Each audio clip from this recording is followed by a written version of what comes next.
Boa noite, pessoal. Eu sou a Deise, né? Sou psicóloga, mãe também, né? De 2 meninos, né? O Nicolas e o Matheus.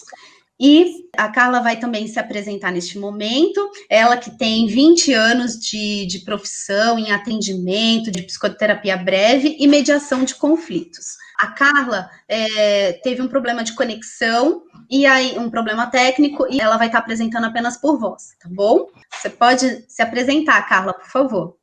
Só posso falar o título antes da Carla se apresentar? Porque faltou, né? Exato. Verdade. Pode falar tudo. O título é Como minimizar os impactos do distanciamento social no desempenho escolar e emocional nas crianças. Muito bem. Boa noite, Deise. Boa noite a todas as pessoas que estão conosco neste momento. Sejam todas muito bem-vindas. Eu quero aproveitar para agradecer a oportunidade de participar desse espaço para reflexão e compartilhamento. É um prazer poder trocar ideias com vocês e, principalmente, saber que existe uma grande possibilidade desse material se tornar uma ferramenta útil para aquelas pessoas que estão precisando enfrentar esse desafio, né, que é a quarentena, o distanciamento social e outras questões que envolvem a Covid-19. Quero também aproveitar para mandar um beijo grande para a Grazi, né, Graziela Nogueira, que é parte importante na construção desse projeto. Dito isso, em relação à minha profissão, é isso mesmo, eu tenho quase 20 anos de experiência como psicóloga, eu fiz psicologia na Universidade de Santo Amaro, na Unisa, também tenho formação em programação neurolinguística, nível Master Practitioner, pela Sociedade Brasileira de PNL, e mediação e conciliação de conflitos, pelo IPMEC, ok? Por enquanto é isso. Só para apresentar, para ficar um pouquinho mais claro, a minha experiência prática, ela passa por algumas áreas, né?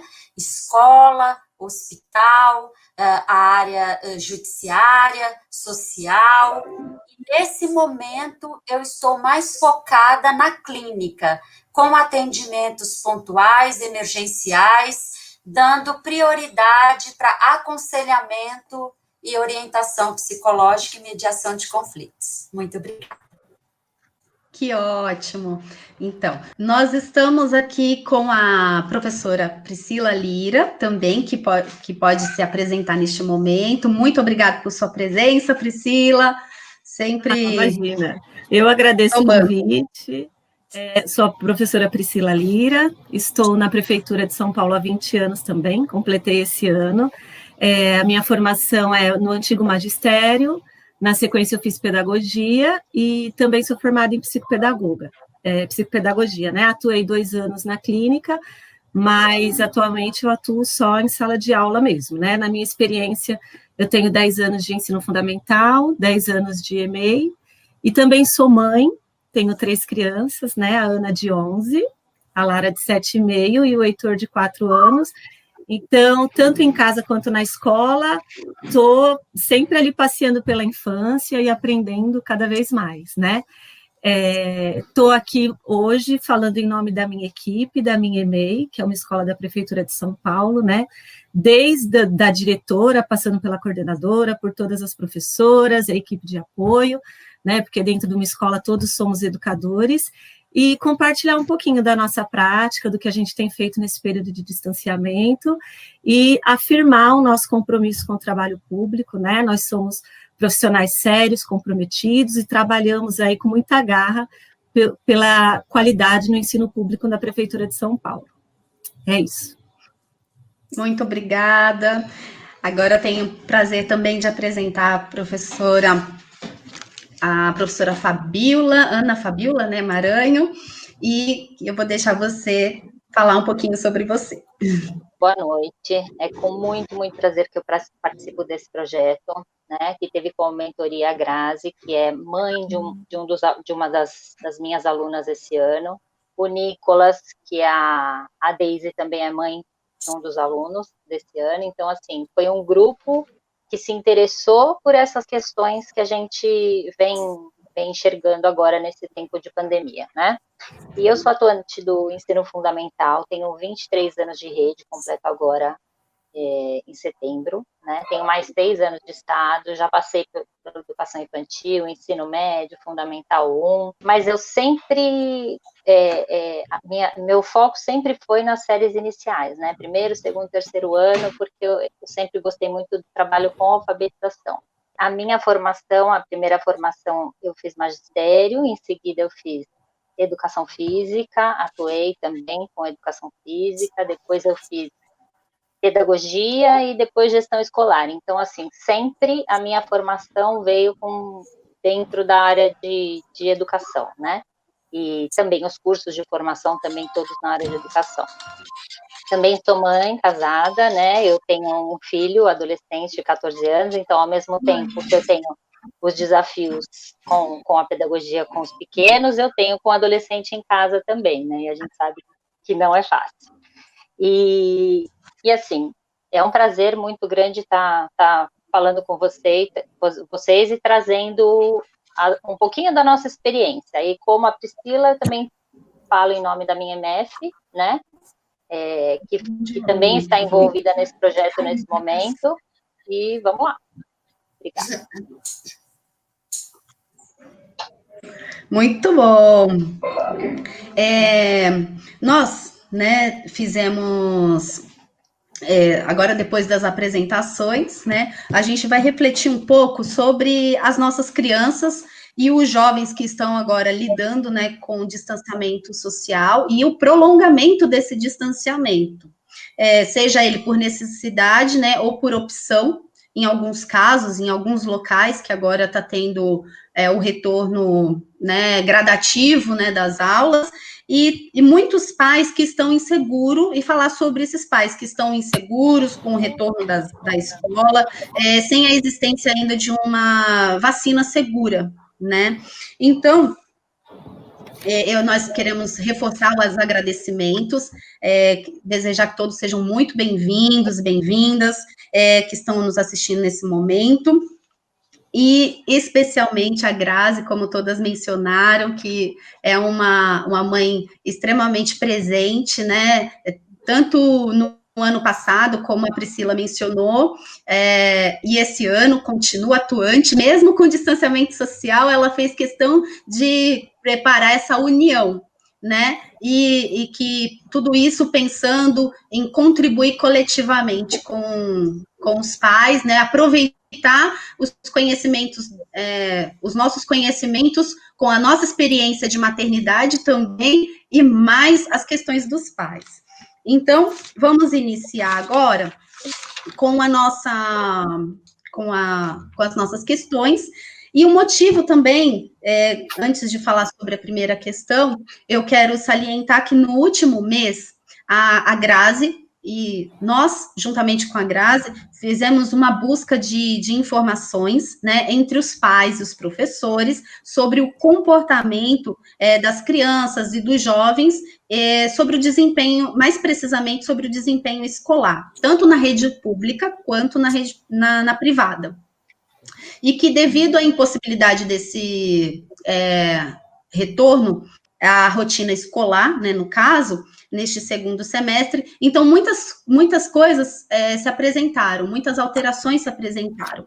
E aí, de acordo com os relatos dos pais, nós fizemos esse levantamento, e eu vou citar algumas mudanças de comportamento emocional e de saúde nas crianças que esses pais trouxeram, e nós fizemos questão de listar, né? Então, eu vou começar pelas principais mudanças que essas crianças apresentaram no comportamento, que foram, veja se os seus filhos se identificam também, que foi agitação, desinteresse nos estudos, desobediência, procrastinação ao realizar as tarefas, né, a impaciência, irritabilidade, desânimo, cansaço, estresse com excesso das atividades online. Para muitos, teve esse excesso, né, de atividades online, vontade de sair de casa, interesse voltado apenas para os eletrônicos e televisão. Entre outras coisas, esses foram os principais no sentido do comportamento.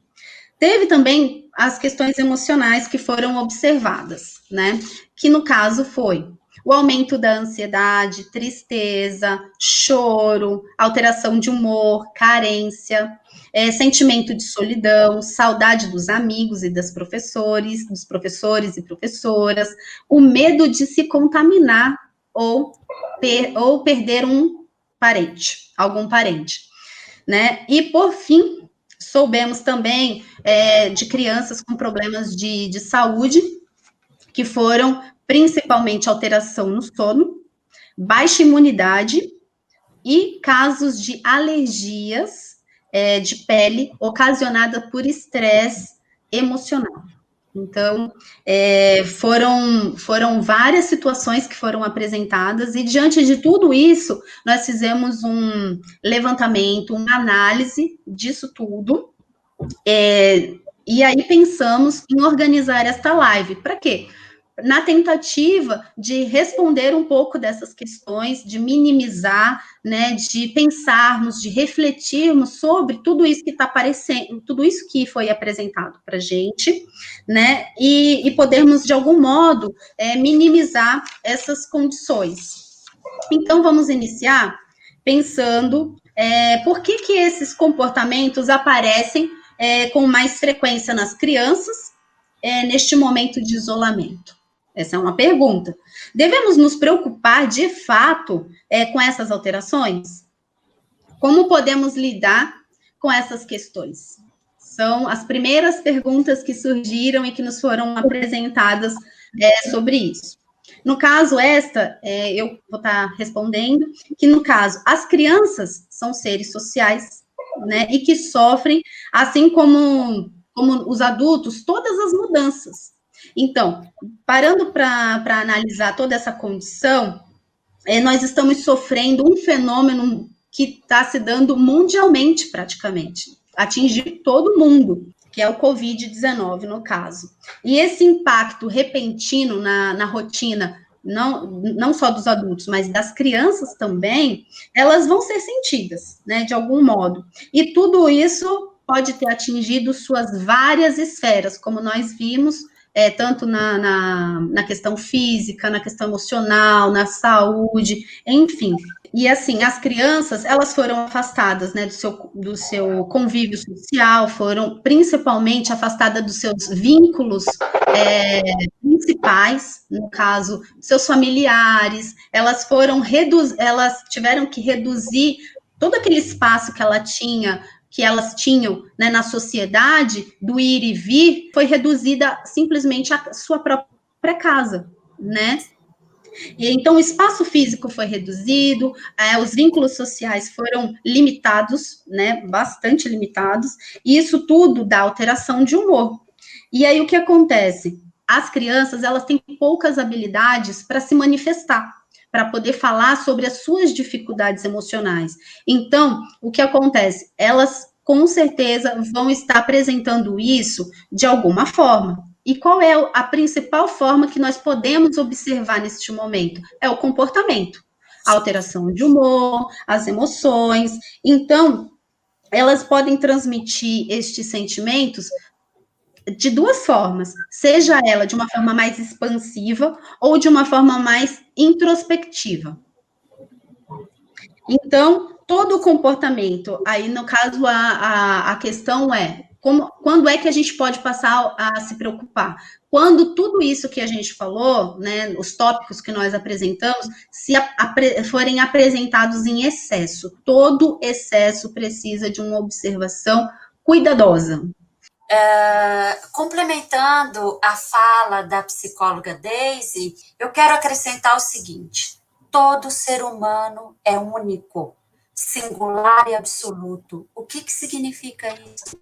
Cada um de nós temos um jeitinho de ser e de estar no mundo. Então, gente, a chave, o segredinho para a gente acolher da melhor maneira possível as necessidades dos nossos pequenos é observar, absorver, se interessar verdadeiramente por eles. Ofereça o seu afeto, ofereça toda a segurança possível, e assim vocês podem ter certeza que eles se sentirão mais confiantes e mais capazes para lidar com qualquer situação adversa, como, por exemplo, quarentena, isolamento, distanciamento social, enfim, tudo que a gente está vivenciando nesse momento e muito mais. Acredite no potencial do seu filho, da sua criança e no seu próprio potencial. Eu acredito que é isso. Passamos adiante? Sim. Aí a pergunta continua contigo, né? Qual que seria um nível aceitável, né, para essas alterações e o que podemos fazer para que esse quadro não se agrave ainda mais?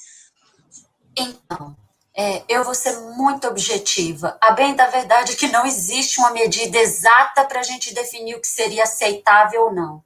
O que é importante, de forma generalizada, é entender que durante toda a nossa vida, desde a mais tenra idade, nós vamos enfrentar experiências de dor e sofrimento, não tem como, de sabores, frustrações, decepções, tudo isso, gente, faz parte da nossa existência.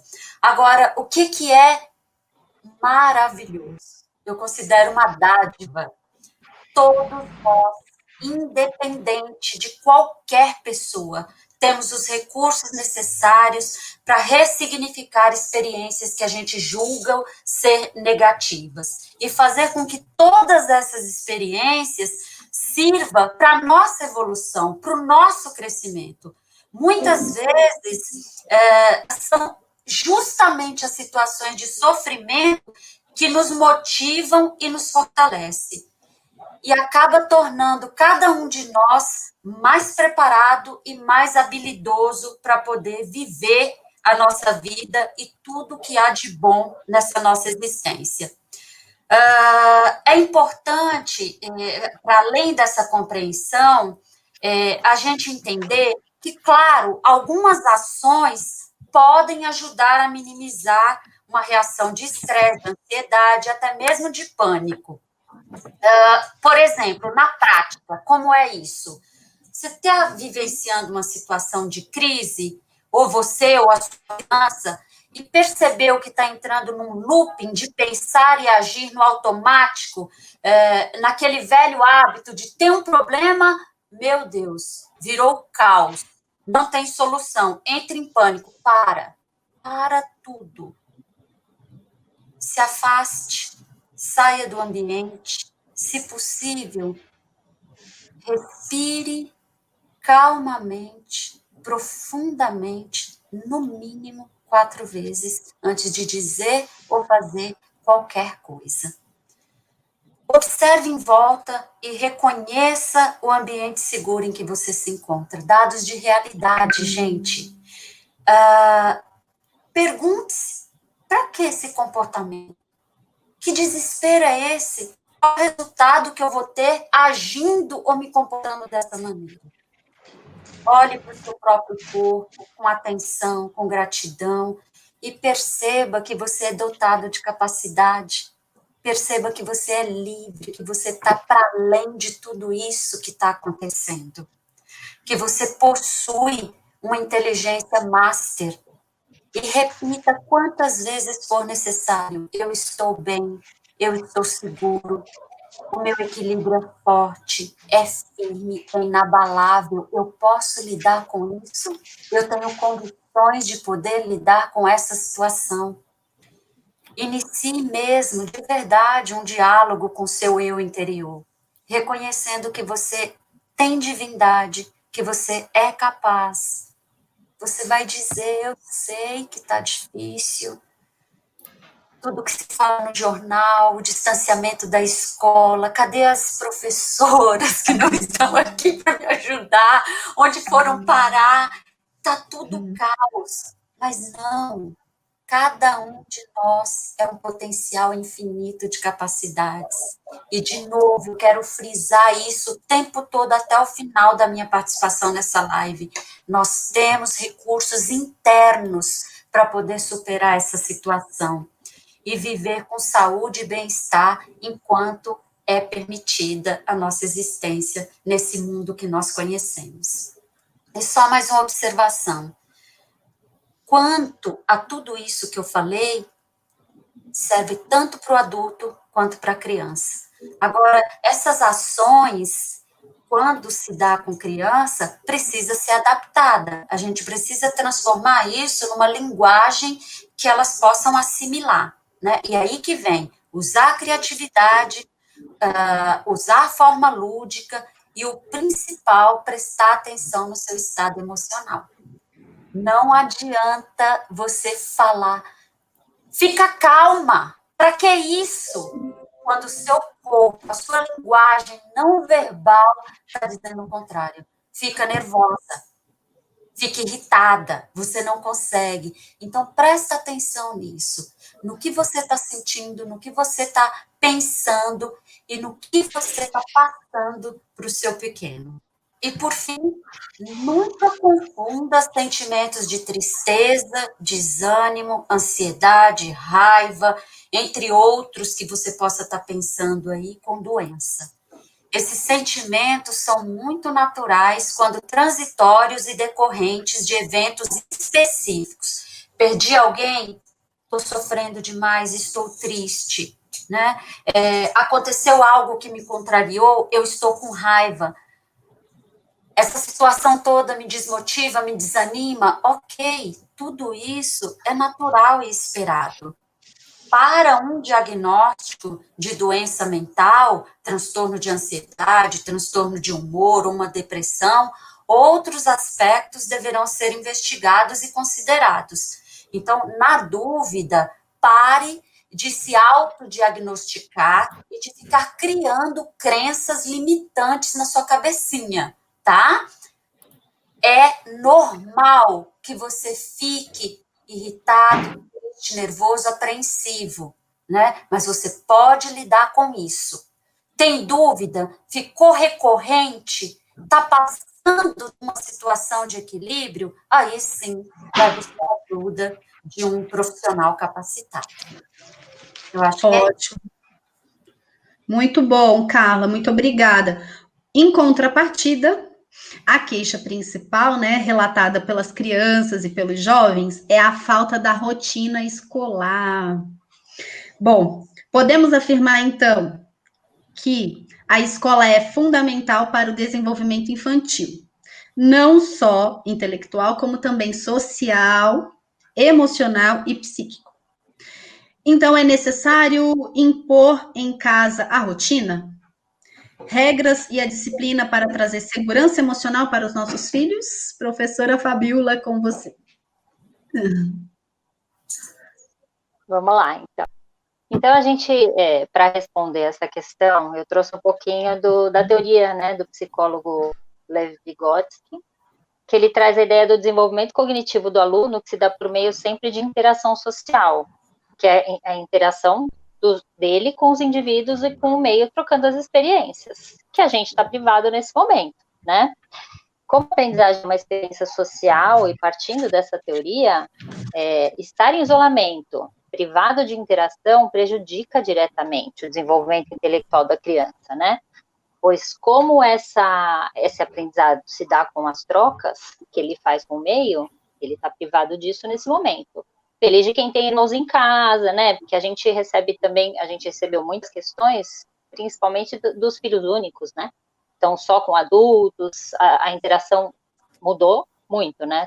Tá bem diferente a interação quando ele convive mais com os adultos. É muito complicado a gente falar também, né, que apareceu no questionamento, a imposição de regras, né? Eu prefiro usar o termo combinados, que é o que a gente usa muito em sala de aula. Porque é conversando com a criança que a gente entende o que ela precisa naquele momento e de que forma a gente vai poder ajudar. Então, com esses combinados, com essas conversas, a gente chega a um denominador que seja mais confortável para todos, evitando o que a gente não quer, que é a mudança de comportamento, né? Acho também que a continuidade da rotina de estudos não pode ser descartada. E a gente, a partir desses combinados, a gente precisa estabelecer os horários, né, com essa conversa, com esses combinados. Nosso horário de estudo é pela manhã, né? Só que a gente precisa agora respeitar um contexto social, é o contexto familiar. Então, a família não vai acordar às 7 da manhã para colocar a criança sentada para estudar naquele momento. Por quê? Porque às vezes o pai precisa sair para trabalhar, ele não vai conseguir naquele momento. Então, qual vai ser o momento estabelecido, diário, para que a criança faça as atividades que ele tem para fazer, né? Porque a escola é uma rotina, né? Então, ele ficou privado dessa rotina aí esse ano todo. Então, como que vai ser esse retorno se ele não tiver um mínimo de rotina para esse ano, né?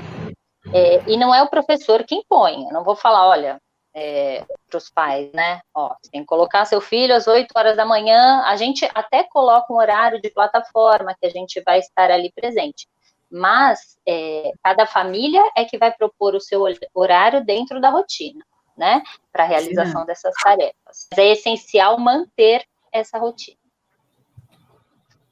Muito bom, muito bacana. Agora a Priscila vai complementar? Isso.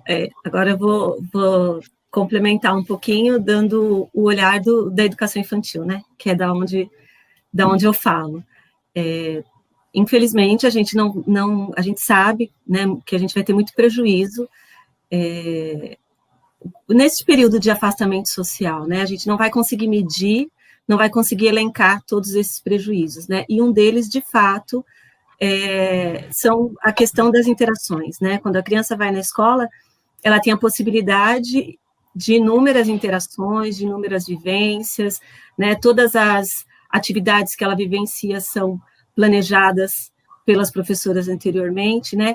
E em casa, ela vai ter uma restrição dessa quantidade, dessa qualidade de interações, né? Mas a escola continua existindo, ela continua viva, nós continuamos trabalhando por essas crianças de maneira remota, mas estamos aqui ainda, né? E a gente, na EMEI, tem atendido as famílias, postando as nossas propostas de ensino através do Facebook, através do Google Classroom, através do WhatsApp, né? A gente descobriu que o WhatsApp é um canal muito mais assertivo, a gente atinge mais famílias e de uma forma mais verdadeira, né? A gente consegue interagir melhor ali com as famílias. Nós ainda não estamos atingindo o número de famílias que a gente desejaria, né, que a gente queria atingir o 100%, né, mas a gente está atingindo uma quantidade pequena ainda, mas a gente está se esforçando e continua trabalhando para proporcionar vivências significativas para essas crianças em casa, né. Nós também fazemos um atendimento a cada 15 dias pela plataforma Meet, que tem sido também fantástico, né? A gente consegue ver as crianças nos veem, e a gente conversa um pouco sobre a proposta com as famílias, a gente propõe algumas atividades, e tem sido muito bacana. E na última reunião, na quarta-feira passada, uma questão levantada pelas famílias foi justamente essa questão da rotina, a dificuldade de trazer a criança, essas nossas propostas para dentro da rotina familiar. E a gente ressaltou que é importante, sim, a criança precisa entender que a escola não desapareceu magicamente, não deixou de existir, né? Nós continuamos trabalhando por elas e a gente quer continuar atingindo. Esse vínculo, essa conexão é importante, independente da idade da criança, né? E a gente orientou essa elaboração de uma rotina de uma forma mais sistemática, porém, com a participação da criança e observando quais são as demandas da família. Né? Por exemplo, a rotina que eu faço para minha família não pode ser aplicada para um aluno, ou para a família da Ana Fabiola, ou para a família da Deise. Cada família tem a sua demanda, tem as suas tarefas, né? Tem o seu caminhar. Mas é importante a gente ter essa rotina. Na escola, a gente desenvolve diariamente a rotina com a criança. Ela sabe tudo o que vai acontecer no período que ela está na escola. A gente chega... Pode ser, vamos para o parque, depois a gente faz uma higiene, depois a gente vai para o lanche, depois a gente vai ouvir uma história, vai fazer uma brincadeira. Então, ela tem segurança de saber o que vai acontecer.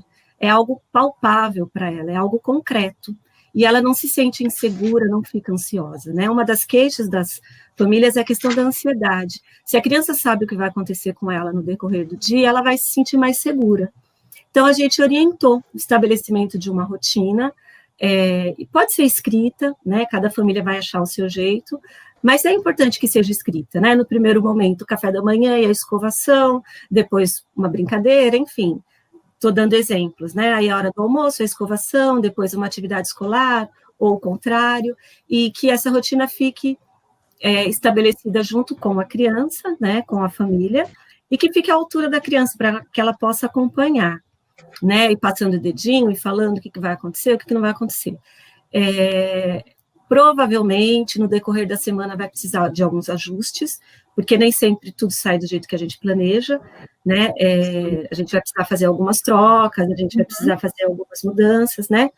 E, de repente, né, num dado momento, ela nem vai mais precisar estar escrita. A criança já internalizou a sequência das atividades, né? A gente não está querendo dizer que a gente tem que trazer o ambiente escolar para dentro de casa, né? A escola é um espaço, a casa é outro espaço. Mas, neste momento, é uma prática que tem dado assertividade na dinâmica familiar, né? A gente tem que ter os pés no chão e falar o que eu tenho para hoje, né? O que é importante para minha família hoje. Então, de repente, a criação dessa rotina pode ser uma forma de ajudar, de trazer um pouco mais de organização para dentro de casa, né? Outra coisa que é muito importante da gente incluir nessa rotina são as tarefas de rotina diária, né? A criança pequena, no caso eu falo para a criança de 4, 5, 6 anos, ela pode ajudar na organização das atividades do lar, né? A casa é um ambiente coletivo, é um espaço social que ela está lidando agora. A escola é o segundo espaço social da criança, é um espaço maior, que ela tem mais possibilidades de interagir, de participar. Mas agora a gente está falando desse período de isolamento social, então a gente tem que procurar se organizar dentro desse espaço. Mas não só agora neste momento, qualquer momento a criança, é importante essa participação da criança, né? Nós vivemos num ambiente coletivo, todos são importantes dentro desse espaço. Então, a ajuda da criança também é importante. Ela tem que entender que ela tem voz, que ela é ouvida, que a gente entende as suas necessidades, mas ela também pode colaborar para que o nosso espaço seja melhor, seja mais organizado, né, seja um espaço para todos. Então, ela pode auxiliar na hora de colocar os talheres numa mesa, colocar os pratos para todo mundo comer. Ela pode auxiliar recolhendo uma roupa no varal, sempre com a supervisão do adulto, né? E sempre fazendo do jeitinho dela. A gente vai aceitar o jeitinho que ela consegue fazer, porque ela não vai fazer do jeito que a gente faz. Ela pode auxiliar dobrando meias, achando os pares da meia e dobrando. É um exercício muito bacana para criança pequena. Trocar de roupa sozinha, dobrar o seu pijaminha, ajudar a dobrar um lençol, né? Isso a gente pode encaixar na rotina e vai ser mais uma atividade para a criança desenvolver ao longo do dia e aos poucos ela vai construindo essa ideia de colaboração, de participação nessa organização familiar. Outra tarefa muito importante, não é uma tarefa, né? Uma atividade interessante da gente colocar na rotina e que muitas famílias vêm fazendo e que está dando super certo, organizar com os amiguinhos, uma vez por semana, um encontro virtual. Então, por exemplo, toda quarta-feira, 6 horas da tarde, eu vou encontrar com os meus amigos. Então, ajuda a amenizar a saudade, ajuda ela a entender que o amigo também está passando por esse momento distante, de saudade, né? E elas podem até brincar remotamente, né? Virtualmente. Então, o adulto pode dirigir uma brincadeira, né? Há mais ou menos uns 15 dias, eu fui surpreendida com um presente de um encontro virtual, né? A mãe de uma amiga, de uma aluna, de uma ex-aluna do ano passado, me mandou uma mensagem: Pro, as meninas estão em reunião, você quer participar? Eu falei, claro, imagina, que felicidade poder participar.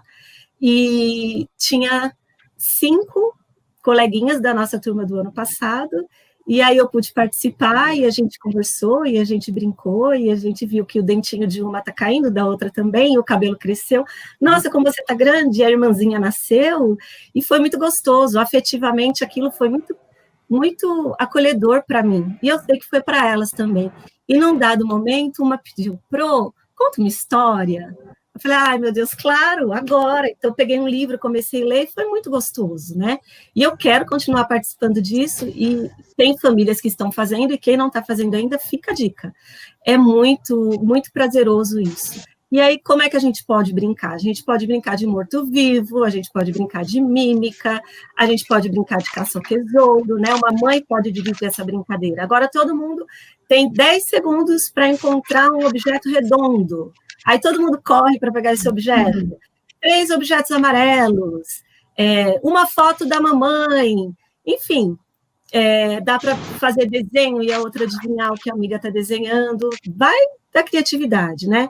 Então, é uma atividade bacana também, divertida, que alegra, que faz a gente relaxar, e que pode ser incluída nessa rotina aí também. Então, vai da criatividade aí de cada mãe, de cada pai, em criar oportunidades bacanas para se divertir e colocar ali tudo dentro da rotina. Muito bom, Priscila, muito obrigada pela sua contribuição.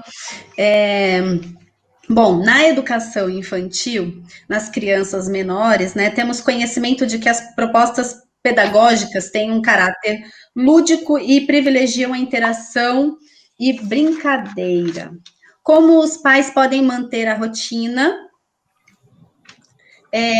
com as crianças para que essas não fiquem somente com jogos eletrônicos ou televisão? Qual a importância do brincar, mesmo em casa? A gente só precisa acelerar um pouquinho no tempo. Isso, mesmo em casa, neste momento, para o desenvolvimento emocional e psíquico nas crianças menores.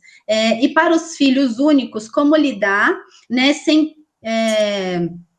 crianças para brincar por perto e sem a escola para interagir. Eu acho que a Priscila falou um pouco, né, abordou um pouco dessa questão. E aí é com você mesmo e a Carla depois. Tá, é que assim, né, eu começo a falar e eu me empolgo, mas eu vou tentar ser mais breve, né? Na educação infantil, quando a gente quando a gente fala de educação infantil, a gente fala de... É muito bom te ouvir, viu, Pri? Né? Acho que era legal o pessoal colocar aí como é que vocês estão achando. Beleza. Então, eu vou falar um pouquinho sobre o brincar, né, na educação infantil e em todos os tempos da infância.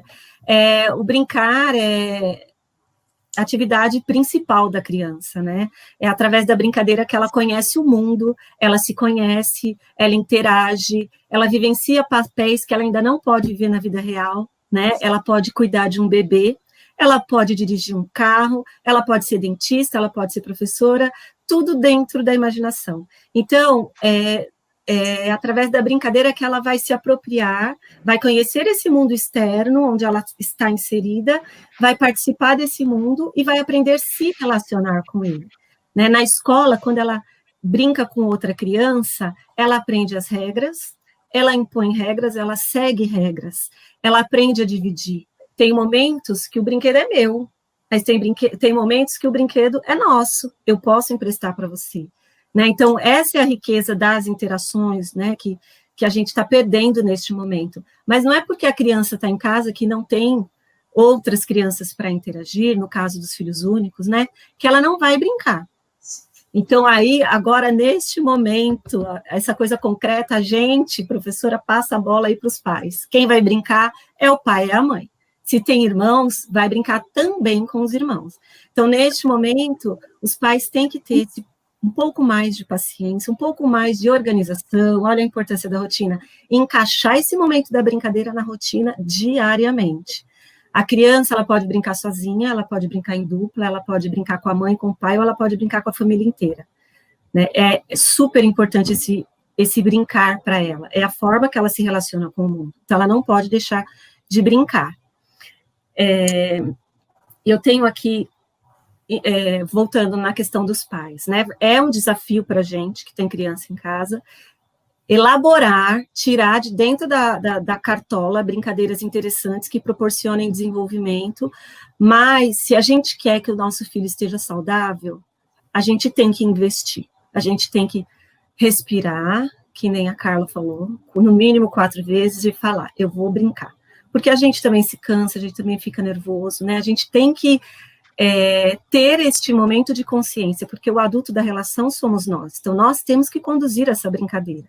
Né? Não é todo momento, porque a criança também tem que ter um momento de brincar sozinha, mas no momento que for brincar conosco, tem que ser uma brincadeira de qualidade, né? Tem que ser tem criança que 15 minutos de brincadeira já é suficiente, tem criança que 30 minutos, né? A gente está investindo, a gente precisa regar a nossa plantinha, então a gente precisa ter esse olhar, esse cuidado, né? E eu queria deixar umas dicas de brincadeira, porque brincar de carrinho, de boneca, de panelinha, de bola, as crianças brincam sozinhas. Agora, eu queria deixar uma dica para os pais de brincadeiras planejadas, organizadas com antecedência, para enriquecer esse repertório de brincadeiras em casa. Lá vem a professora com trabalho. Trabalho, gente. A primeira brincadeira que eles amam, que eles adoram, é brincar com água. Vamos achar um canto de casa que eles vão poder molhar, para molhar até o teto, para botar toda a criatividade, para viver essa alegria do brincar. Então, quem tem quintal, garagem, reserva um cantinho, leva balde com água, mangueira. As nossas crianças são pequenas, muitas ainda têm banheiro em casa, pega a banheira, enche de água, põe biquíni, põe sunguinha, óculos de piscina, o que tiver instrumento de brincar na água, põe também panela, concha, tudo que você tiver no armário, tudo que for divertido, garrafa para encher, se tiver corante, pinta, põe corante na água para brincar também, pega uma esponjinha com detergente, faz espuma, vamos dar banho no carrinho, vamos dar banho no dinossauro, vamos dar banho na boneca, num dia ensolarado, né? Essa é uma brincadeira que você precisa estar bem, né? Porque a brincadeira tem que fluir, não adianta ficar brigando, assim não pode, aqui vai molhar, não, tem que ser, e outra coisa, forra o chão. Se for um dia que você vai lavar o tapete, põe o tapete embaixo, já dá um banho no tapete, põe emborrachado, alguma coisa para evitar queda, né? Tem que ter esse cuidado. Outra dica de brincadeira muito bacana também que as crianças amam é brincar com os elementos da natureza. Quem tem jardinzinho, terrinha em casa, bota um pouquinho de água ali, uma colherinha, já dá para fazer uma comidinha gostosa, coloca grão de feijão, grão de bico, o que você tiver em casa, de grão da natureza, se tiver graveto, folha, pedra, areia, para fazer aquela lambuzeira geral, né? Mas, professora, eu não tenho quintal, eu moro em apartamento, vai para a sacada. Mas não tem terra, compra. Outro dia eu comprei um pacote de 5 quilos de terra vegetal. Reservei a sacada e a sacada foi deles lá, com terra e água, e fizeram uma melequeira. Depois a gente limpa, né? Como eu falei, tem que ser aquele dia que a gente está inspirada, que a gente está, né? E manda a bala na brincadeira, mas eu não tenho sacada. Vai para dentro do box do banheiro, bota uma meia calça ali para não entupir de terra, a terra não entra, né? Uma meia calça no ralinho, e manda bala na brincadeira. Ou somente com os grãos, enfim. Porque longe da escola, a criança está perdendo esse contato com a natureza, mas a gente pode trazer a natureza também para dentro de casa, né? Vamos juntar semente, fazer uma coleção de semente, a gente comeu maçã, comeu melancia, para botar, para incrementar na brincadeira, né? Outra dica, o caça ao tesouro, que eu já falei, né? Buscar objetos dentro de casa. A criança fala para você achar, você fala para ela achar. Esconde de objetos. Olha, eu vou lá no quarto, vou esconder uma colher. Onde vocês acham que vai estar? E aí as crianças vão procurando. Tá quente, tá frio, tá morno. Cabra cega dentro de casa. Bota uma venda nos olhos e fala, dá 3 voltinhas na criança, agora você vai no quarto pegar a bola que está em cima da cama. Aí ela vai tateando. Depois é a sua vez, você vendo os seus olhos e a criança vai falar onde você vai. Vai no banheiro pegar a escova em cima da pia. Também essa brincadeira rende. É muito legal. Que mais? Fazer um show. Hoje a mamãe vai preparar um show para vocês. Porque quando era criança eu gostava do balão mágico. Pega uma música do balão mágico no YouTube e faz um show para a criança. Aí no dia seguinte pede para ela fazer um show para você. Enfim, existem muitos sites, muitos vídeos no YouTube que dão dicas. Se a gente for atrás, a gente vai achar, né? O importante é a gente proporcionar momentos de interação, de brincadeira, para a criança continuar se desenvolvendo cognitivamente também dentro de casa e emocionalmente, né? E com isso a gente vai observando que o uso dos eletrônicos e das telas vai diminuindo, a gente vai substituindo, né? A gente sabe que não dá para desligar 100%, né? A criança precisa também um pouco deste universo, né? Também é importante para ela. Segundo Sociedade Brasileira de Pediatria, uma criança de 2 a 5 anos deve passar no máximo 1 hora na frente da tela, e a criança de 6 a 10 anos, no máximo 2. A gente sabe que, infelizmente, essa ainda não é a nossa realidade. A gente pode tentar caminhar. O que a gente não pode aceitar é que a criança fique o dia inteiro na frente da tela, né? Se meu filho fica o dia inteiro em frente da tela, eu vou trabalhar, eu vou lutar, eu vou fazer uma rotina para que ela fique metade do dia. Se ela fica metade do dia, ainda é muito. Eu vou tentar que ela fique 1/4 do dia, né? Porque eu também preciso trabalhar, eu também preciso organizar a minha casa, né? Então, a gente precisa ter esse diálogo, né? Essa conversa com a criança e essa experiência, né? E agora eu deixo aqui uma última dica, que eu acho que é a mais difícil de todas, a mais desafiadora, da gente fazer o dia sem eletrônico, né? Eu sugiro uma segunda-feira, porque no sábado e no domingo, geralmente, eles passam mais tempo, né? E aí, vamos tentar fazer esse dia sem eletrônico. Aí, a dica é que esse dia seja aquela brincadeira mais elaborada, que a criança vai ficar mais tempo, que vai dar um pouquinho mais de trabalho para a gente fazer, e que a gente vai percebendo que os primeiros dias são bem difíceis. Elas choram, elas pedem, a gente tem que passar segurança de que vai ser importante ficar sem. E aí, aos poucos, elas vão descobrindo brinquedos guardados, que elas não brincavam mais, a gente vai conversando mais, a gente vai se aproximando mais. Então, é um desafio difícil, mas eu acho que vale a pena a gente tentar.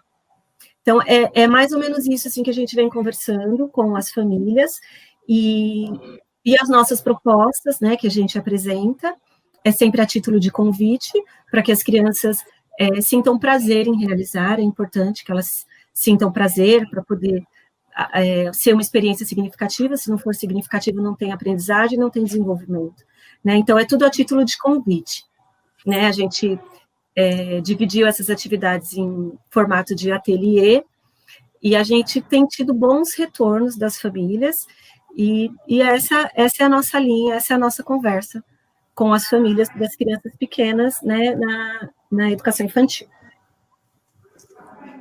Priscila, muito obrigada mais uma vez. Eu acho que é você, Carla, né? Isso.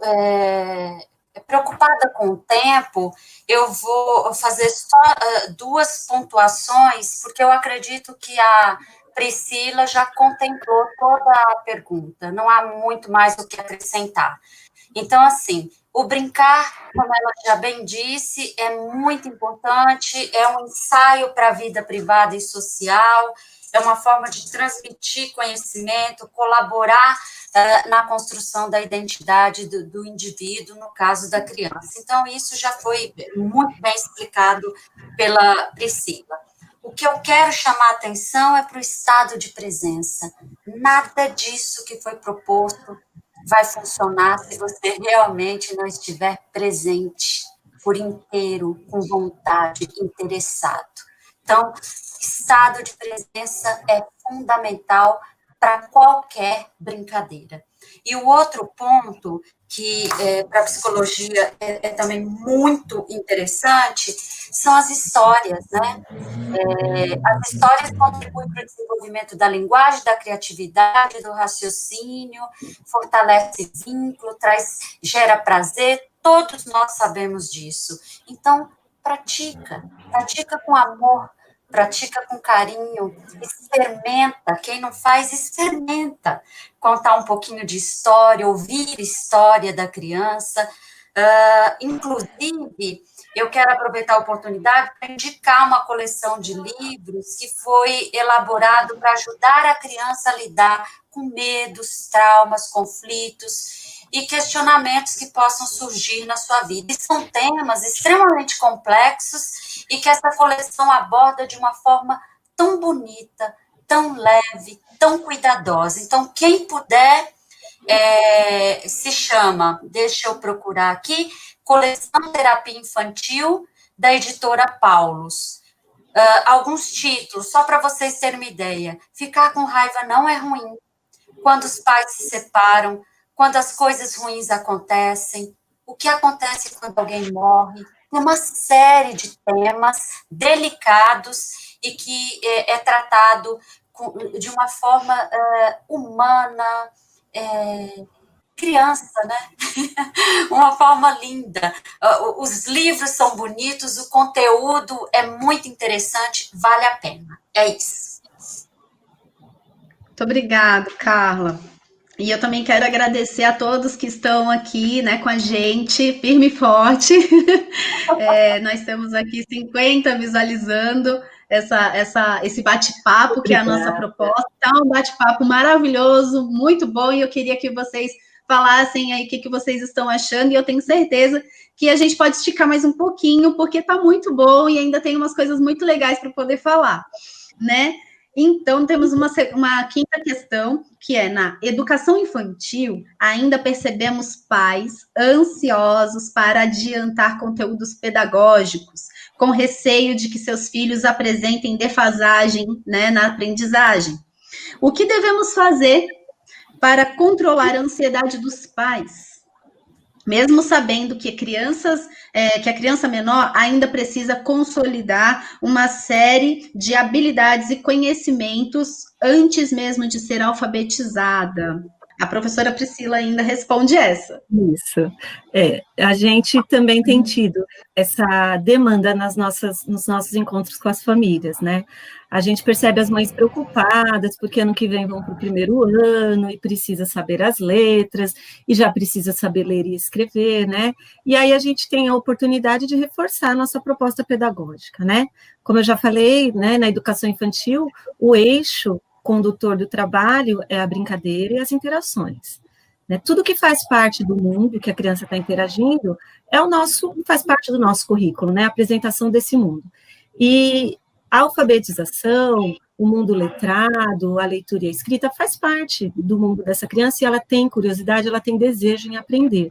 Só que qual é o nosso papel? Linkando com o brincar e as interações. A gente apresenta para a criança esse mundo letrado, né? Para que serve a leitura e a escrita? Por que é importante ler e escrever? Mas a gente não se atém na técnica da aprendizagem, de como se lê e como se escreve.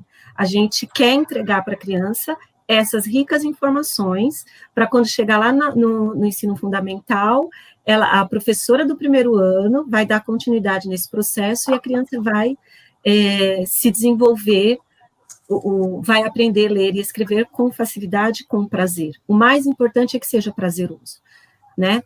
Um exemplo é o que a gente vê, eu cito a Giovana, que é a filha da Grazi, que está organizando a nossa live. Ela foi minha aluna na EMEI, e quando ela chegou agora, mesmo remotamente, ela está passando tranquilamente pelo processo de alfabetização, ela já está lendo, já está escrevendo, né? Porque a leitura e a escrita é algo prazeroso para ela vê a mãe escrevendo, ela vê a mãe lendo, ela vê os anúncios, os cartazes, e ela sabe que aquilo vai chegar nela de uma forma tranquila.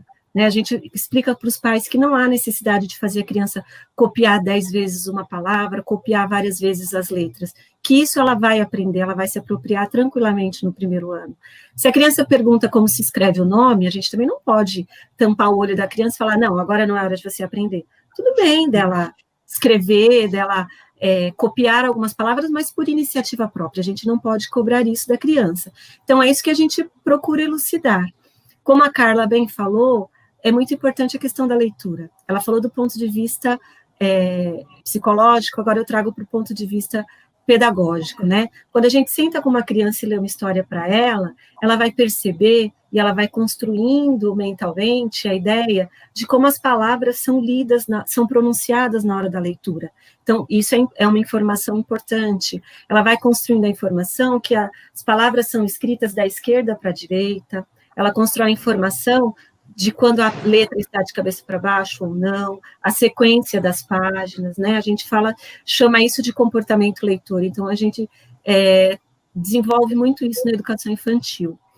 E como a gente está nesse momento desconfortável, né, de pandemia, a nossa preocupação maior, sem dúvida, é a questão emocional. Como é que essa criança está emocionalmente? Quando a pandemia passar e o nosso desejado retorno for uma realidade, as professoras vão receber as crianças no primeiro ano tranquilamente. A gente não precisa se preocupar que ela esteja pedagogicamente preparada. As professoras estão contextualizadas, não é mesmo, Ana? Quando as crianças chegarem ano que vem, no primeiro ano, elas vão saber dar continuidade nessa aprendizagem a partir da demanda que a criança apresentar. E mesmo no ensino fundamental, ler e escrever não é algo que precisa ser corrido, precisa ter pressa, né? Lá no segundo ano que a gente fala da efetivação, para lá do segundo ano, né, que uma criança esteja de fato alfabetizada. O importante é que seja algo prazeroso, que ela se aproprie disso de uma forma tranquila, né, que ela veja, eu digo a criança pequena da educação infantil, que ela veja a gente usando esse sistema de leitura e escrita, e ela entenda primeiro para que ela serve, para depois, no fundamental, ela ter essa apropriação, né, de como esse sistema funciona. Então, agora ela tem que se nutrir de boas histórias, ouvir boas histórias, para quando chegar no momento dela produzir um texto, ela saber produzir esse texto com começo, meio e fim, consequência dos fatos e rico de informações. Né? Porque se a gente se atém na escrita da palavra, a criança vai ficar tão preocupada se está escrevendo certo e errado, que ela não vai se preocupar na qualidade do texto, vai ficar um texto pobre, um texto sem conteúdo, né? Então, é isso, e é algo que ela vai carregar para o resto da vida. A criança que lê e escreve bem, ela vai bem em todas as matérias. Então, por isso que é tão importante a gente passar essa segurança nesse momento. E agora o foco é a questão emocional. Muito mais precioso a gente cuidar das questões emocionais, né? E gerar momentos de felicidade dentro de casa. E legal, Priscila, que você está apontando, é que, assim, eu penso também que não há consistência na aprendizagem se esse emocional não tiver equilibrado, né? Vamos dizer assim. Porque hoje, neste momento, é que nem você falou, o emocional é o nosso principal foco, é o nosso principal ponto de cuidado, né? Por quê? Porque se a criança estiver bem cuidada emocionalmente, na certeza ela vai poder adquirir todo o restante dos conhecimentos de uma forma muito mais consistente, né, com qualidade. Eu gostaria só de falar uma situação que é assim, as crianças, elas não contabilizam o tempo, elas contabilizam experiências significativas, né? E aí eu acho que nós, cuidadores, os pais, temos que estar concentrados em que tipos de experiências nós estamos proporcionando para essas crianças neste momento, né? E tem um psicanalista, o Henry Gunther, é mais ou menos isso o nome dele. Ele fala uma frase que ele contrapõe um filósofo. Ele fala assim, sou amado, logo existo. E aí ele faz isso no sentido do cuidado, né, com a criança. Então, é assim, neste momento a gente convida, se você ama o seu filho, ame ainda mais e com bastante ênfase, demonstrando de todas as formas possíveis e imagináveis, porque esse é um ponto muito importante para toda a aprendizagem, é o berço, né, da aprendizagem, eu considero. E aí, agora vamos para a próxima, né? Nas crianças menores, sabemos que o desenvolvimento de algumas habilidades, como organização e planejamento, estão no início do seu desenvolvimento neurológico e cognitivo, e por isso devemos compreender que cada criança tem seu ritmo de aprendizado e concentração para as atividades. Muitos pais falaram que as crianças levam a tarde toda para fazer uma atividade simples. Isso é normal ou novamente nos deparamos com a ansiedade dos pais e suas cobranças? Bom, posso responder essa como mãe e psicóloga?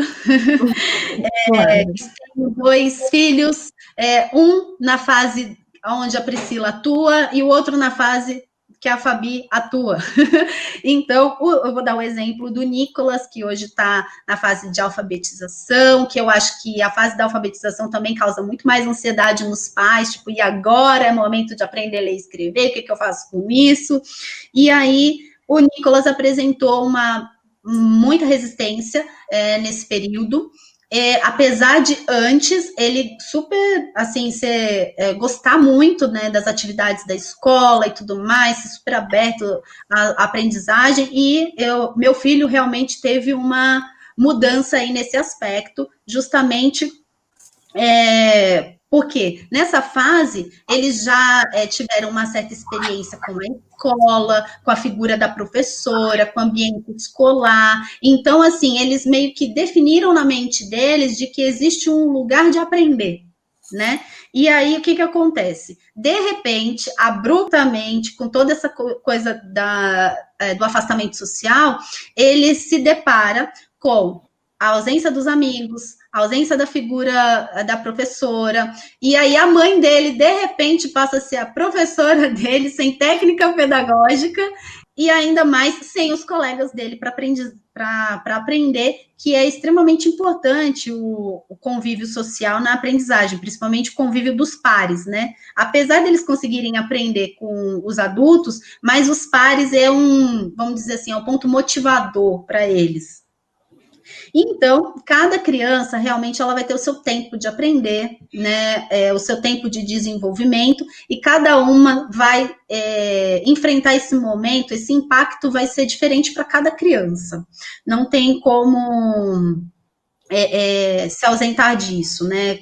E a dificuldade de concentração, ela é esperada realmente, porque estou num ambiente diferente do da escola, é onde eu sou chamado a atenção de outras formas. Por exemplo, o Nicolas, ele ficava incomodado porque é que o irmão dele de 4 anos não estava fazendo a mesma atividade que ele. Então, foi difícil essa adaptação, de ter atividade tanto para o de 4 anos quanto para o de 6, a concentração nele, tipo, eu estou agora fazendo atividade, de repente o irmão chamava a atenção dele com uma outra brincadeira. Nossa, era muito complexo. Mas, como profissional, eu posso dizer que as altas exigências da nossa parte, mesmo que elas sejam super bem intencionadas, elas podem prejudicar esse desenvolvimento. E aí, nessa situação, eu acho que é interessante a gente acolher os nossos filhos, né? E eu quero chamar a atenção para o diálogo, né, com as crianças, e também nós reconhecermos as nossas limitações, que nós não temos as técnicas pedagógicas, e nesse momento é muito importante a gente solicitar mesmo os professores, e falar assim, gente, me ajuda, né, que foi mais ou menos o que eu fiz, eu falei, Fabi, me ajuda, o que eu faço com o Nicolas, o que eu posso estar utilizando de técnica, apesar de ser uma psicóloga, eu não tenho técnica pedagógica, então eu tenho que reconhecer as minhas limitações. Deixa eu interromper um pouquinho, e não é porque a gente é pedagoga que dentro de casa a gente é professora não, viu? Porque eu também enfrento dificuldades, eu também... A gente rebola igual. Professoras, né? Aí a gente tem que ter esse diálogo também, de orientar, de pedir orientação também quando a gente sente dificuldade. Porque a gente fala, é bonito a gente falar, a gente orientar. Tem horas que eu penso, meu Deus, eu oriento as mães, e eu não estou conseguindo. E aí a gente recorre às amigas, que ajudam muito também, porque de fora a pessoa tem que olhar. Pri, faz assim. Ai, obrigada, amiga, ajudou. E a gente vai, né? Tem dias que, de fato, a gente quer sentar e chorar. Porque é difícil, é desafiador, o tempo todo é desafiador. Todas as respostas, mas a gente constrói junto, não é? Eu brinco muito. Quando você está com um problema, uma ansiedade, uma situação de estresse. Peraí, psicólogo tem estresse? Psicólogo médico? Quase nada, né? Nós somos humanos, né? A gente não é Deus, nós não temos todo esse poder, né? A gente vai construindo juntos, a gente vai se empoderando juntos. Exatamente. Essa foi entendendo isso que nós abrimos esse diálogo e esse bate-papo com todos vocês, né? Por isso que nós estamos fazendo isso, entendendo a importância do coletivo, né? A importância de se ajudar e de se construir juntos, né? Então, vamos para a próxima. Muito obrigada por quem está aqui com a gente ainda.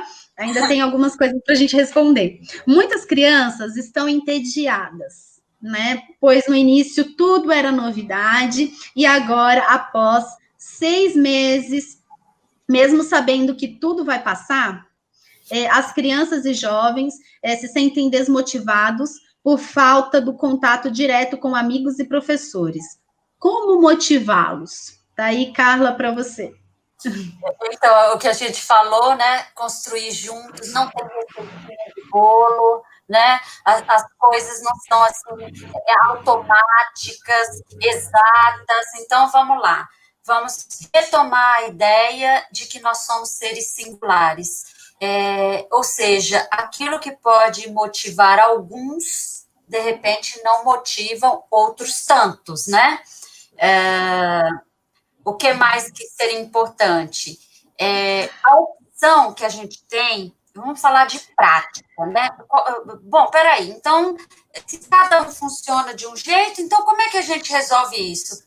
Atenção e cuidado, interesse, né? Manter aquela relação, eu me importo com você, eu me interesso por você, então eu quero identificar em você o que realmente está acontecendo, qual é a sua necessidade real, e não aquilo que eu imagino que seja, né? Se uma criança ou um adolescente está de fato desmotivado pela falta dos amigos ou dos professores, então nós vamos usar as ferramentas disponíveis que a gente tem para saciar essa falta, né?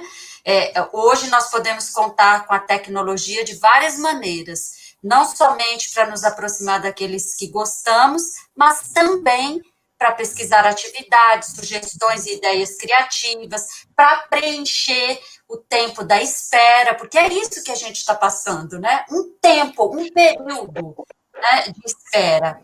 E passar esse período com qualidade vai ser incrível, porque aí a gente constrói novas perspectivas, né? Vive experiências com diferentes emoções, e aí esse período vai servir também para alegrar, divertir, interagir e se reintegrar com o grupo no momento tão desejado do retorno, né? Então, nada de se afundar na melancolia, no desespero, achando que o mundo acabou. Não somos nós que definimos isso. Nós estamos passando por uma fase difícil e o que a gente tem que ter é paciência com as urgências internas e as necessidades externas. Não confundir, né? Aquilo que é teu, que é urgente teu, com o que é urgente de fato, né? De repente você tem uma ansiedade tão grande, uma urgência de que seu filho faça aquela atividade, ou que de repente seja alfabetizado, e de fato, como as professoras explicam, tudo no seu tempo, né? Cada coisa no seu tempo e no seu lugar. O que a gente precisa fazer, então, diante disso? Exercitar a capacidade de conciliar. O exercício da conciliação deve ser contínuo. Dessa forma, a gente se mantém livre das pressões, se sente mais leve e vamos conseguir o menor prejuízo possível, porque prejuízo vai ter, né? Mas o menor possível. Eu acho que, em relação a essa pergunta, é isso, ok? Certo. Nós vamos para a próxima, que é: sabemos da importância de se manter uma rotina, bem como dizer não para as crianças, o que é fundamental para um bom desenvolvimento emocional. Flexibilizar as regras em casa para diminuir o estresse é uma boa saída para amenizar o sofrimento de todos? Forçar ou impor quando a criança não está fazendo atividade é correto?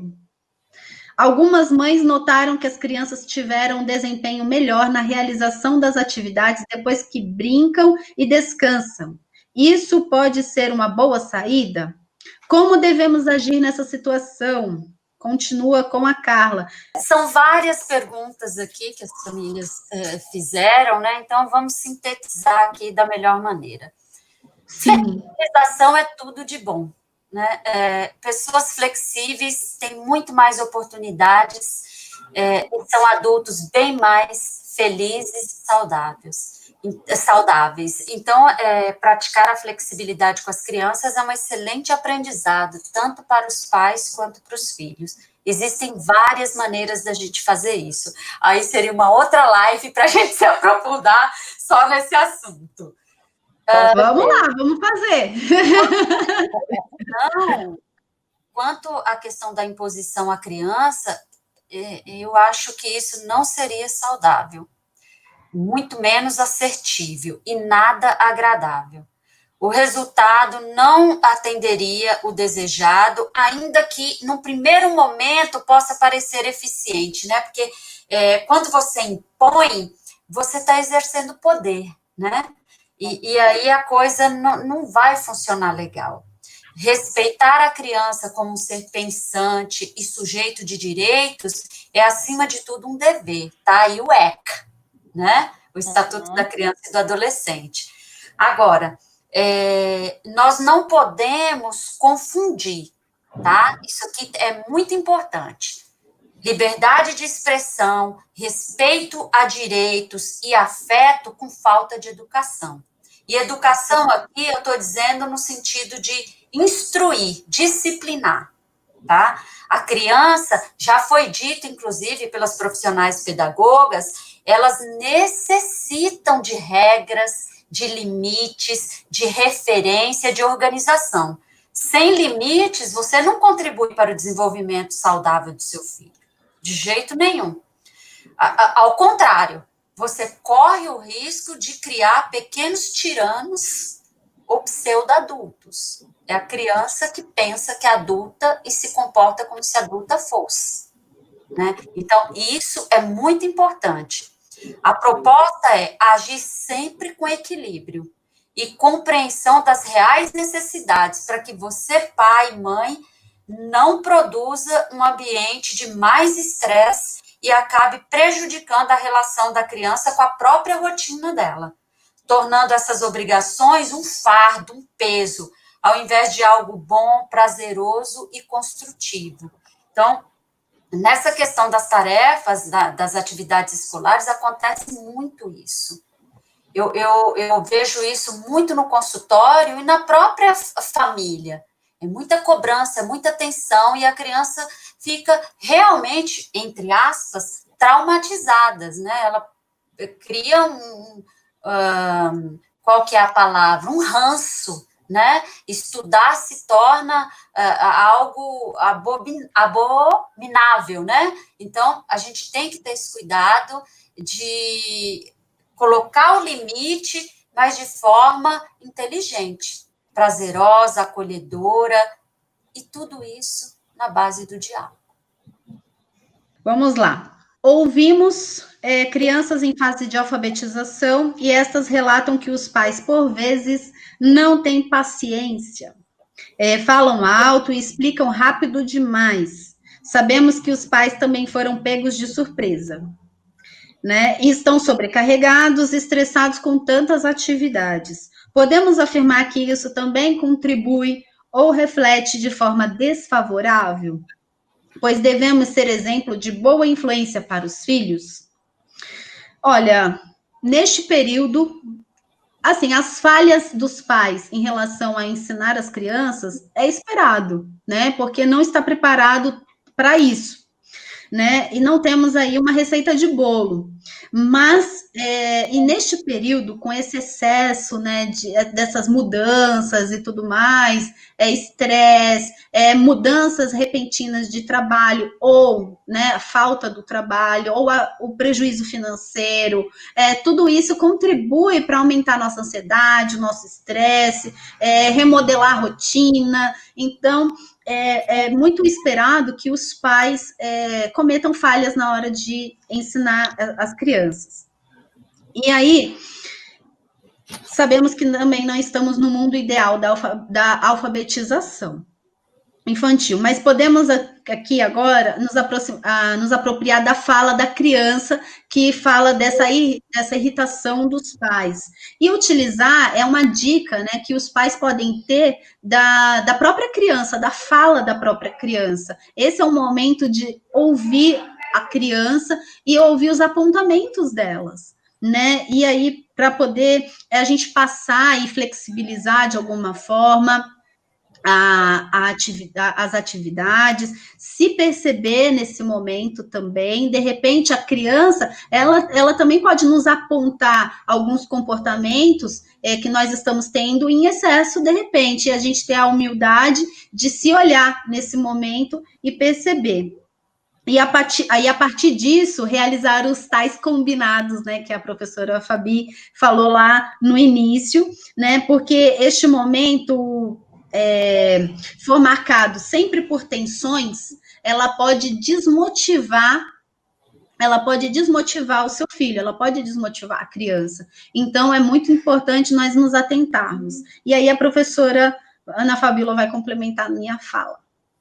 Isso, só complementando, que assim, acho que está bem completo, né? Todo mundo fundamentou bastante aí as respostas, e complementando, a escuta é fundamental, né? Entender o que está acontecendo, por que dessas birras, por que do desinteresse. A criança, no primeiro momento, ela tem que ser ouvida, porque o que está acontecendo? Se ela está fazendo birra, alguma coisa está incomodando, né? Desde o início da pandemia, o que eu procurei fazer? Estabelecer esse canal de comunicação com os pais, né, que eu achei melhor mesmo pelo WhatsApp, que era um canal mais rápido, visando receber esse retorno do trabalho que vinha sendo desenvolvido, né, perceber que eu não estava sozinha naquele momento, que tinham parcerias ali envolvidas, né. E esse canal tem me ajudado a replanejar as atividades de acordo com os relatos e necessidades que surgem dos alunos. É importante esse retorno, né? É fundamental esse retorno. Alguns pais conseguem dar o retorno, outros pais não conseguem, e aí a gente vai replanejando, aumentando, diminuindo o grau de dificuldade nas atividades que foram propostas, tentando tornar as atividades mais desafiadoras, porque se a criança está pegando alguma coisa ali, não está sendo interessante para ela. O que está acontecendo, né? Em sala de aula, a gente percebe ali, instantâneo, né? Tá legal, vamos mudar, e aí é muito mais dinâmico. A gente dinamiza espaços, a gente dinamiza atividades, né? E ele não estando ali presente, a gente precisa desse retorno dos pais.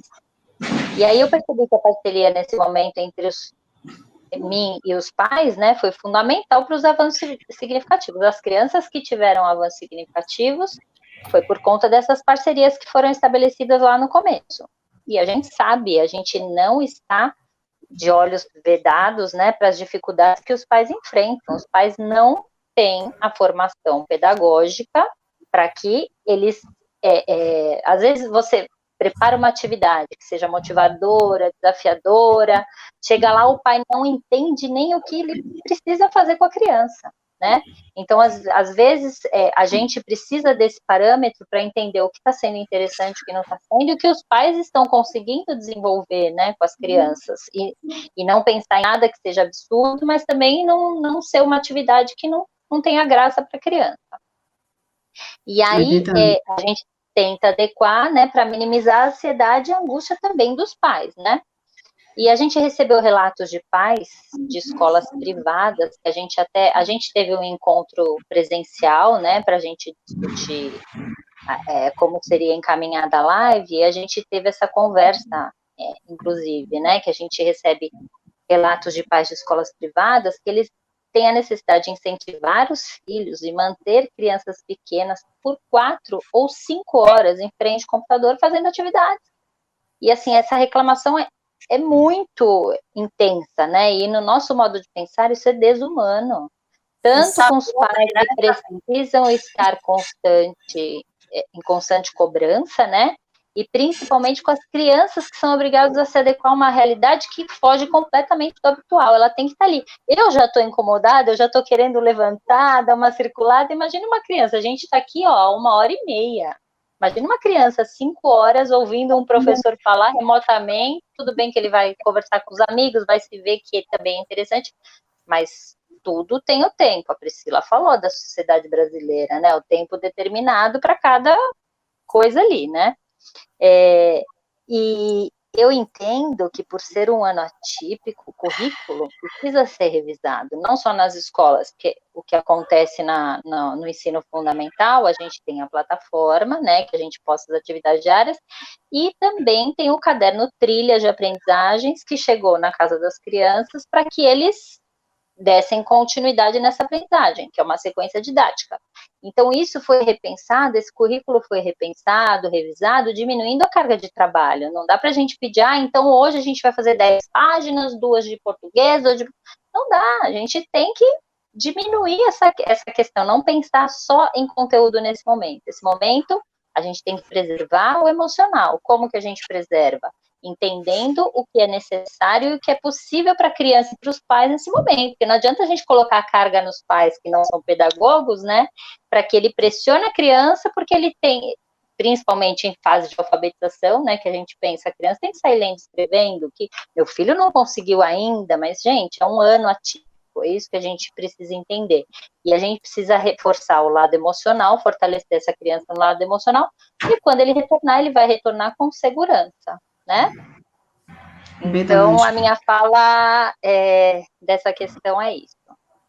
Legal, muito bem, muito obrigada, professora. E também temos a gente está acabando, tá, gente? Fica com a gente que tem mais algumas respostas ainda.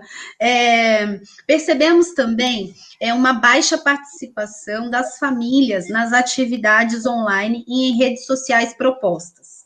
Como atrair e motivar as crianças ou jovens e suas famílias novamente para a rotina dos estudos e reuniões de pais?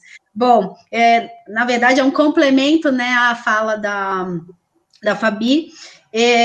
Pode parecer um clichê, mas neste momento, gente, o acolhimento é fundamental para as famílias e crianças. Neste momento é momento de acolher, porque cada um foi impactado de forma diferente por essa pandemia. Imagina o quanto as crianças, além do afastamento social, talvez a gente ainda não citou aqui, as situações de luto, né, das famílias, né, um momento de muita tristeza, um momento, assim, de muitas perdas significativas, pessoas que perderam 1, 2 ou 3 parentes ou mais, não sei, são realidades muito diversas, né? Tem aquelas crianças que têm o privilégio do acesso à internet, tem as crianças que não têm esse privilégio, enfim, neste momento, por isso que é importante o não julgamento, é simplesmente acolher. E, além disso, continuar reforçando, né, a importância da construção, da construção em conjunto entre famílias, professores e crianças. Essa tríade, ela não pode deixar de existir, porque não existe uma boa educação sem essa tríade estar se comunicando bem. Criança, professor e pais precisam estar sempre em boa comunicação. Não tem como os pais simplesmente largarem as crianças na escola e esperar que elas saiam extremamente bem educadas. Elas podem sair, né, tendo o favorecimento de algumas informações, mas a completude disso só vai ocorrer se tiver essas 3 coisas funcionando, essas 3 posições funcionando, né? A criança sendo ouvida, o pai sendo ouvido e o professor sendo ouvido, né? Esse diálogo, né? Melhor dizendo. E o intuito, né, de expandir essas trocas, essas experiências, bom, nessa live o intuito foi esse, entendendo essa dinâmica e essa importância de todos poderem falar nesse momento e poderem se ajudar. A professora Ana Fabiola também vai complementar essa fala, eu quis dar uma resumida na minha. Tá certo, vamos lá então. Então, infelizmente, os impactos da pandemia, eles são observados das formas mais diferentes em cada família, né, na rede pública e na rede privada. A gente fala tanto em equidade, e nesse momento que a gente mais pôde observar foi realmente o abismo que a desigualdade social causa. E a ausência, principalmente das políticas públicas efetivas, é que fez gritar essa diferença. E que observamos foi que as famílias estruturadas, elas conseguem acompanhar e realizar as atividades propostas. As demais, o que acontece? Frustração. É o que elas se cobram demais. Eu recebo muitas mensagens no privado: Pro, mas eu não consigo, Pro, mas a internet caiu, Pro, mas o meu celular quebrou, Pro. E a gente vê essa frustração, né, e não consegue, de alguma forma, suprir essas necessidades para que a gente dê conta do que a gente espera, né, nosso objetivo de alfabetizar. Isso tem sido muito angustiante para nós professores, porque a gente sabe dessa realidade e não consegue atender. Surgiu recentemente a necessidade de iniciar as videoaulas, porque as crianças estavam se sentindo sozinhas, né, distante dos amigos, eles queriam esses encontros virtuais, e aí, para que isso acontecesse, eu fui um pouco resistente inicialmente a essa ideia, né, por mais interessante que ela fosse, mas eu tenho 26 crianças no primeiro ano, e eu tenho 8 crianças que acessam a plataforma. Então, o que eu pensei? Eu vou deixar tantas crianças de fora, né, de não participar de um momento tão prazeroso, gostoso, de um encontro, né, e além de dar um suporte pedagógico que é necessário. Então, eu fiquei bem resistente à ideia, mas, ao mesmo tempo, a gente sabe que a gente precisa se adequar e pensar naqueles que estariam, que desde o começo, né, a gente precisa desse olhar que tentar voltar para esses alunos que estão participando desde o início, e eles continuam fazendo, continuam interessados. E aí veio a sugestão, né, para que fosse usada essa ferramenta do Meet, que tem lá na plataforma do Google Classroom, que tem dado muito certo, né? E para fazer acontecer da melhor forma, mais uma vez vem o diálogo, vem a escuta, como que a gente faz para isso acontecer de forma que aumente o número de participações, porque o interessante é que a criança participe, não adianta eu ficar dando aula particular para 1 e 2 ali, né? Então, assim, a gente fez um levantamento com os pais, com relação ao melhor horário. O meu horário de trabalho termina meio-dia, mas os pais acharam melhor que acontecesse à noite, porque é um horário que eles estão em casa, que o celular está em casa, que eles conseguem dar um suporte.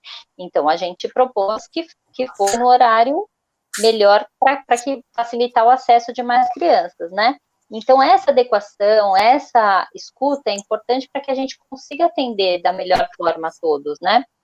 E a gente sabe que a rede pública, assim, a nossa preocupação é com os alunos que não estão acessando, que não estão tendo esse contato.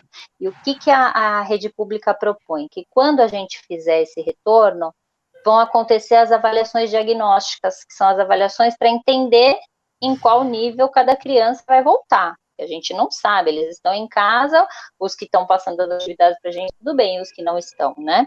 Então, e mais uma vez, eu volto a repetir, que o mais importante é a adequação do currículo quando a gente voltar. Não adianta o segundo ano dar o conteúdo de segundo ano, terceiro ano, o conteúdo do terceiro ano. Então, essa adequação do currículo vai vir a partir dessas avaliações diagnósticas que a gente vai realizar no retorno. Que bacana.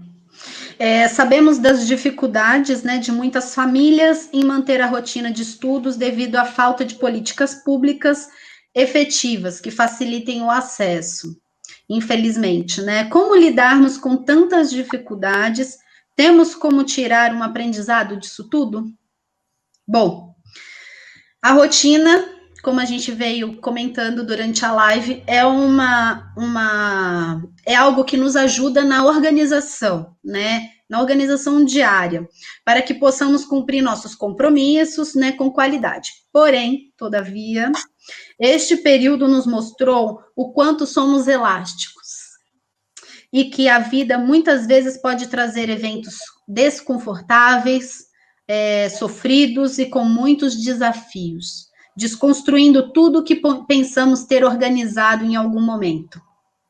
Diante de tudo isso, talvez é importante nós percebermos que existem coisas possíveis de mudar e outras, infelizmente, não, como Covid-19.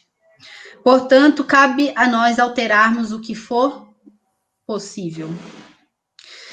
E que a rotina possa ser reformulada quantas vezes forem necessária, até que possamos ficar bem com ela. se nos desesperarmos cada vez que necessitarmos disso, a criança, o jovem, também sofrerá, podendo ter ainda mais dificuldades em se adaptar. A gente está falando aqui, né, do nosso público infantil, né, dessa urgência, dessa emergência em atendermos essa questão, em tentar minimizar essa condição, e cada vez que nós agirmos de forma ansiosa, com as adaptações, as crianças também vão refletir nessa questão, vão refletir esse nosso estado, né? E assim, um ambiente seguro nem sempre é o que permanece igual, mas é o que pode mudar e mesmo assim oferecer segurança. Então, assim, é possível nós alterarmos a nossa rotina, é possível nós flexibilizarmos algumas coisas, mesmo assim, não sermos agressivos com esse mundo infantil, com esse mundo do adolescente. Mesmo que eles percebam toda essa necessidade de mudança, nós precisamos tentar oferecer um ambiente seguro para eles, né? E como todos nós, adultos e crianças, podemos nos fortalecer emocionalmente ou minimizarmos todos esses impactos decorrentes das mudanças ocasionadas pelo distanciamento social. Equilíbrio, diálogo, paciência, otimismo e criatividade são palavras-chave? Tá com você, Carla. Ok. Eu estou aqui pensando sobre a fala da Fabi, quando ela menciona sobre o abismo da desigualdade social. Me veio na cabeça as pessoas que são menos favorecidas, né? E dói, né? É lamentável que seja assim, mas assim é, né? É essa a realidade. Então, para essa pergunta aqui, eu só tenho uma resposta. Não se desespere. Nunca entre em pânico. Ou melhor, nunca permaneça, porque entrar não tem jeito. A gente vai pôr o pezinho lá.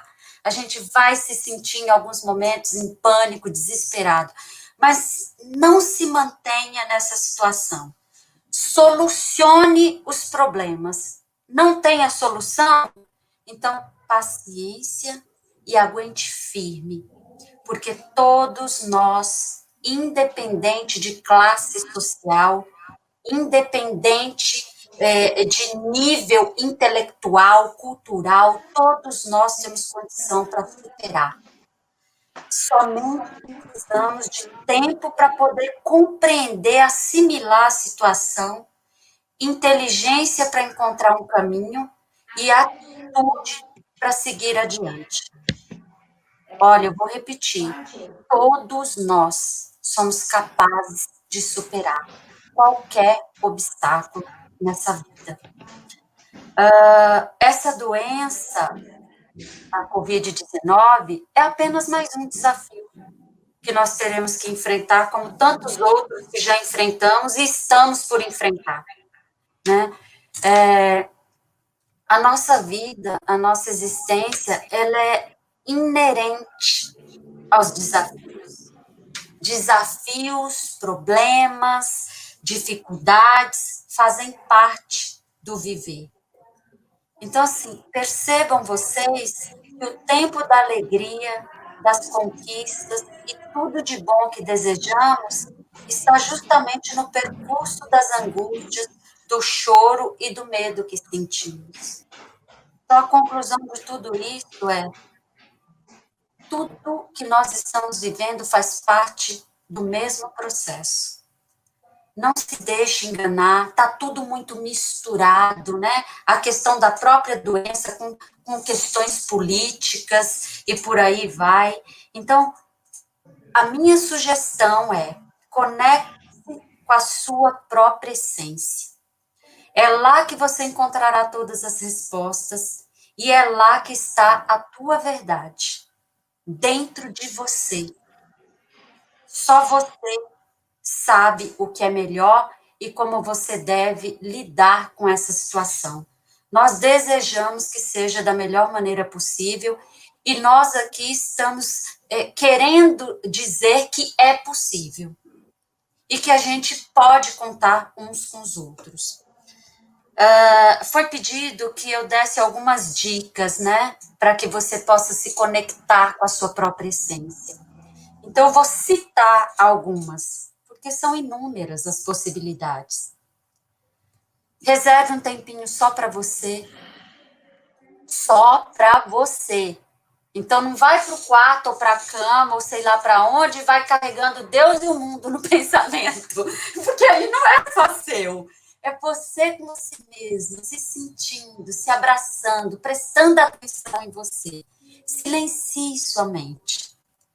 Faça exercícios físicos. Eu odeio academia. Não, não precisa ir em academia. Quem não curte ou quem não pode. Coloque o seu corpo para se movimentar. Caminhe, se movimente, dance, anda de bicicleta, vai nadar, se movimente. Seu corpo precisa de movimento. Aprecie a natureza, a gente é a expressão dela, né? Todos nós somos partes desse imenso universo. Então, aprenda a apreciar a natureza. Ela diz tantas coisas. Cuide da sua alimentação. Eu odeio fazer dieta. Eu ouço tanto isso. Não, não é fazer dieta. Muito pelo contrário. Coma o que você quiser, aquilo que você gosta, mas seja equilibrado também na alimentação. Presta atenção naquilo que você está ingerindo, né? Muita gente come de uma forma e que nem percebe, não degusta, não sente. Então, atenção com isso também. Encontre prazer, né? Encontre a sua válvula de escape. Eu sei que você sabe como é que você se sente bem. Aquilo que te dá prazer e gera bem-estar em você. Seja grato. É outra coisa importante. Agradeça por tudo, independente da situação.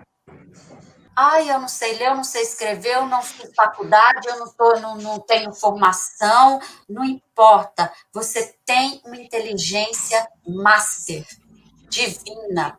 Se conecte com ela. Permita-se, e você vai entender do que eu estou falando. Se respeite, se ame e só dê aquilo que você tem. Eu ouço muito isso também. Eu dei tudo de mim. Eu fiz tanto por ela. Nossa, eu dou tanta atenção para essa criança e essa criança... falou em criança, a criança apareceu. E essa criança não... Meu pai falou... A mim falou um negócio dela. Você quer falar? Eu vou falar um negócio que eu acho dela. Tá bom, a gente vai ouvir. Tchau. É isso, gente. Olha só, coisa linda. É um presente para nós, né? Olha, eu tentei não dar o acesso, mas não teve jeito. Que isso? Muito tempo longe da mãe. Deixa o Nicolas. Você viu? Tem um limite, assim, né? A gente tá aqui 1h51, eles estão ansiosos para chegar perto. Assim. Isso, já deu tempo dele. O que mais? Aumente sua flexibilidade, que a gente já falou muito disso. E se você estiver obtendo sempre o mesmo resultado, e esse resultado for insatisfatório, mude seu comportamento. É só assim que você vai ter uma resposta diferente. Não fique dando murro em ponta de faca, né? E para finalizar, uma fala importante também das professoras, né, e da própria Deise. Às vezes você está em casa, você tem uma capacitação, você é pedagoga e não consegue dar conta, porque você não está na função. Ali você é mãe, é esposa, eu não sei lá, mas não está fazendo o papel, né? Então tenha paciência com você mesmo e só assim você vai conseguir transmitir isso para o seu filho. Lembrem-se sempre, as crianças são reflexos dos adultos. Acho que é isso. Ótimo.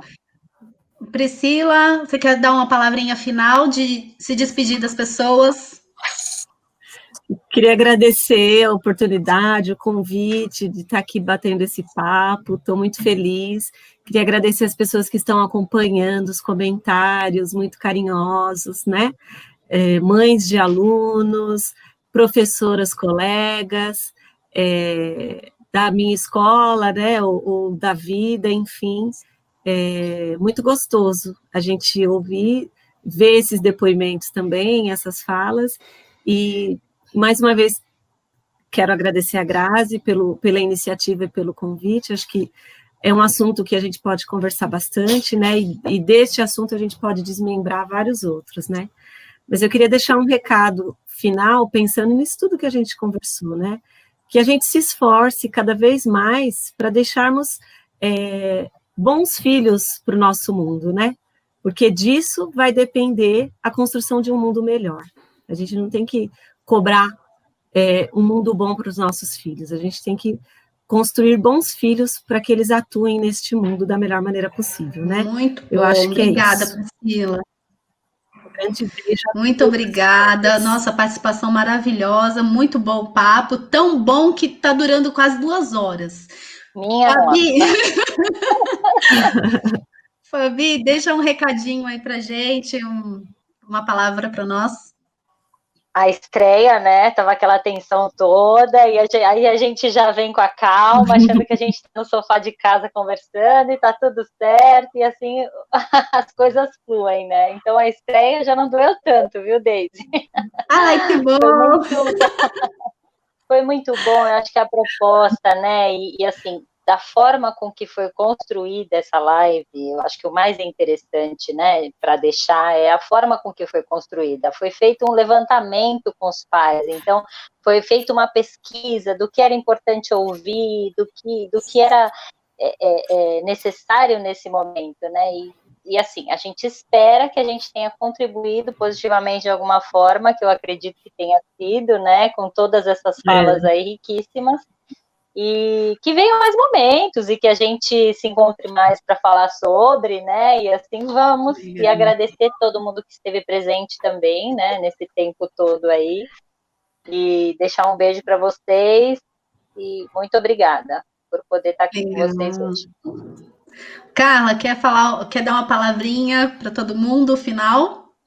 Só agradecer, muito contente por esse encontro, por esse bate-papo. Espero, sinceramente, que todo esse conteúdo possa ser útil para aqueles que precisam. Foi isso que nos motivou a fazer essa live e se qualquer pessoa puder assimilar o que foi dito e se sentir melhor, tá tudo certo. Obrigada, boa noite para vocês. Muito obrigada. Eu quero agradecer a todos que ficaram com a gente do início ao fim e também quero agradecer a todos que ainda irão ver, porque essa live está sendo gravada e vai ser disponibilizada no meu canal do YouTube. Nós vamos estar compartilhando com vocês o link para que todos que não puderam, iniciaram assistir conosco, assistiram conosco no início, mas não teve como dar continuidade até o final, realmente foi uma live longa, né? Mas que de repente pode querer assistir depois com mais calma, com mais cuidado, ou pensou em alguém nesse momento e quer compartilhar, né? De repente a gente vai estar disponibilizando o link, né, dessa nossa reunião, dessa nossa live, e para você estar compartilhando aí com alguém que você também pode ter lembrado, tá bom? Muito obrigado, um grande abraço e que eu desejo muito mais bate-papos como esse, talvez assim um pouquinho mais organizado tecnicamente, né? Porque nós somos principiantes, vamos tomar o cuidado de iniciarmos pontualmente e com as coisas mais coordenadas. Eu tenho certeza que vai dar tudo certo e desculpem a quem a gente não conseguiu responder no momento da live, nós acabamos com um conteúdo muito, muito grande grande, acabamos não conseguindo responder as questões. Mas eu vou tomar o cuidado de depois estar respondendo cuidadosamente no meu Facebook as pessoas que fizeram perguntas, tá bom? Pode ficar tranquilo, desculpem aí nossos erros técnicos e gratidão para todo mundo. Melhora e que esse tempo passe logo. Um beijo. Beijo. Tchau. Um abraço.